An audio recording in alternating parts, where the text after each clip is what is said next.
Welcome to the Explainer.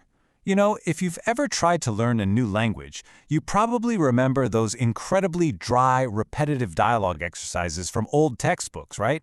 Hello, how are you? I am fine, thank you. Well, today we're completely stepping away from that. We are jumping right into the fascinating world of modern ESL dialogues, where simple language exercises are actually hiding intense, soap opera-level flatmate drama. Okay, let's dive into this. How exactly does a basic English conversation practice turn into this wild web of secret romances, grueling theatrical auditions, and, of all things, accidental green hair dye? Today, we're deconstructing a truly wild conversation transcript designed for English learners. What starts out as a completely standard introduction quickly escalates into some serious flatmate drama, and it does so brilliantly to teach fundamental English mechanics. Section 1. Meet the flatmates. Now, what's really interesting here is how each character acts as a specific vehicle for a distinct set of English vocabulary and grammar rules. First up, we've got Jack, the new guy from New York who totally grounds us in basic introductions. Then there's Peter, the stressed-out actor, and his chaotic life is absolutely perfect for practicing the future tense and schedules. Anne is the flat's resident cook and cleaner, which makes her our go-to guide for hobbies and chores. Alice, the university student and night owl, helps learners navigate time and daily routines. And finally, we have Sharon, a super busy tour guide who ends up being our prime subject for interpersonal conflict. The language evolution in this source material is honestly staggering. I mean, we start with the most fundamental English possible. Hello, my name is Jack. But as these characters get comfortable with each other, the vocabulary gets remarkably complex. By the end of it, Sharon is vigorously defending a secret past romance by saying, "I wanted to avoid stupid gossip." It's this seamless transition from basic introductory English straight into advanced, drama-fueled emotional expression. Section 2. Daily routines and chores. So, before we get to the explosive drama, the source material actually grounds the learner in the mundane present simple tense through a typical yet completely chaotic weekend timeline. We kick things off at 6:30 a.m. with Jack waking up for work. By 9 a.m., Sharon the tour guide is just wiping the sleep from her eyes. Fast forward to 6:30 p.m., and Anne is demanding this detailed, almost military-style cleaning report from everyone because the flat owner, Aunt Mary, is coming to inspect the place. And then, out of nowhere at 4 a.m., Alice is wide awake chatting on her webcam to friends in Italy and her father in Boston. Mapping this out brilliantly illustrates how time-of-day vocabulary stretches across vastly different activities, which gives learners a wide variety of contexts to practice time-telling. But, the routines aren't all just work and chores. When the weekend finally arrives, the flatmates have to figure out what to do, which results in a split vote. 3 votes for the disco and 2 votes for the cinema. And listen, this isn't just filler dialogue. It's actually a highly structured, super clever exercise in expressing preferences, forming opinions, and making comparisons. And that leads right into the language of compromise. They end up resolving the split vote with a simple phrase. 3 against 2, let's go dancing. By settling the great disco versus cinema debate, the material is teaching learners exactly how to resolve minor conflicts gracefully and agree on group decisions in everyday conversational English. Section 3. Navigating life and directions. Let's move along and see how this builds. As the characters venture outside the apartment, the source material introduces some really crucial spatial vocabulary. Take Anne giving directions to the London Reader Bookshop, for example.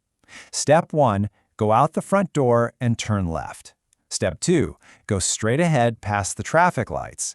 Step 3, turn right into June Lane. Step 4, turn right onto May Avenue. It is a perfectly logical sequence that totally visualizes the lesson on imperative verbs.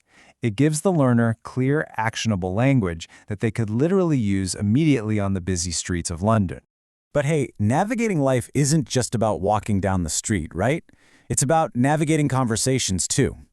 Take the flatmates' heated soccer debate. Peter and the others argue passionately about whether Ajax or Arsenal is the absolute best soccer team in the world.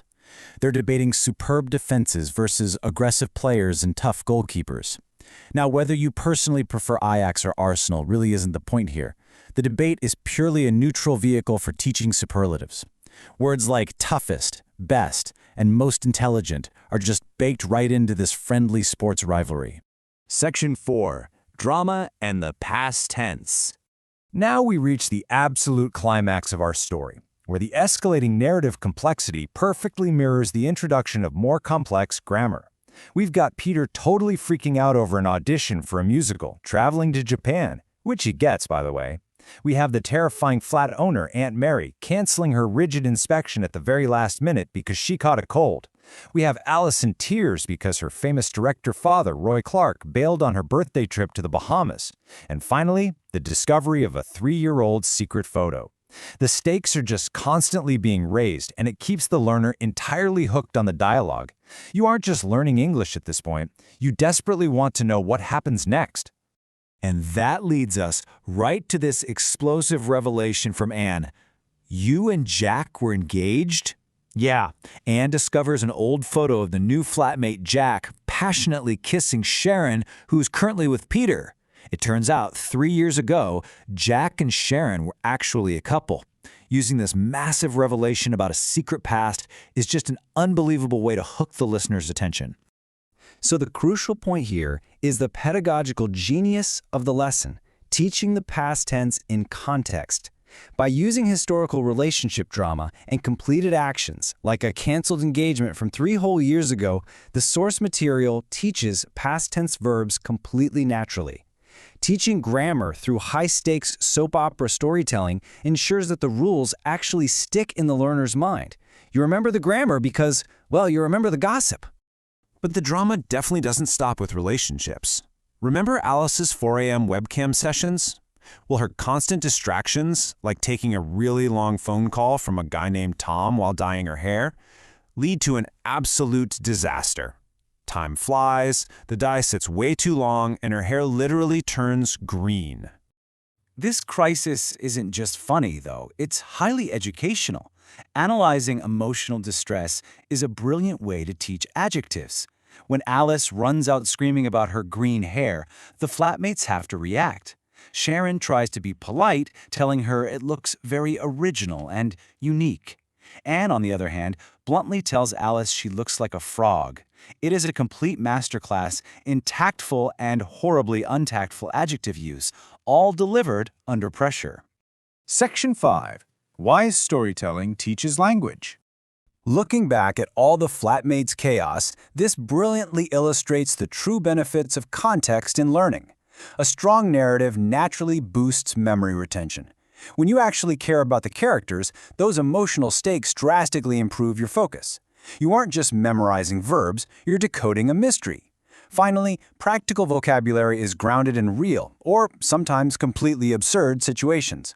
This story-based, context-rich dialogue is the ultimate tool for language retention, vastly outperforming those dry, contextless vocabulary lists we're all used to. So, as we wrap up today's explainer, I want to leave you with this. Will Alice fix her green hair? Will Peter conquer the theaters of Japan? We might never actually know, but more importantly, how can you use this kind of narrative context to accelerate your own learning today?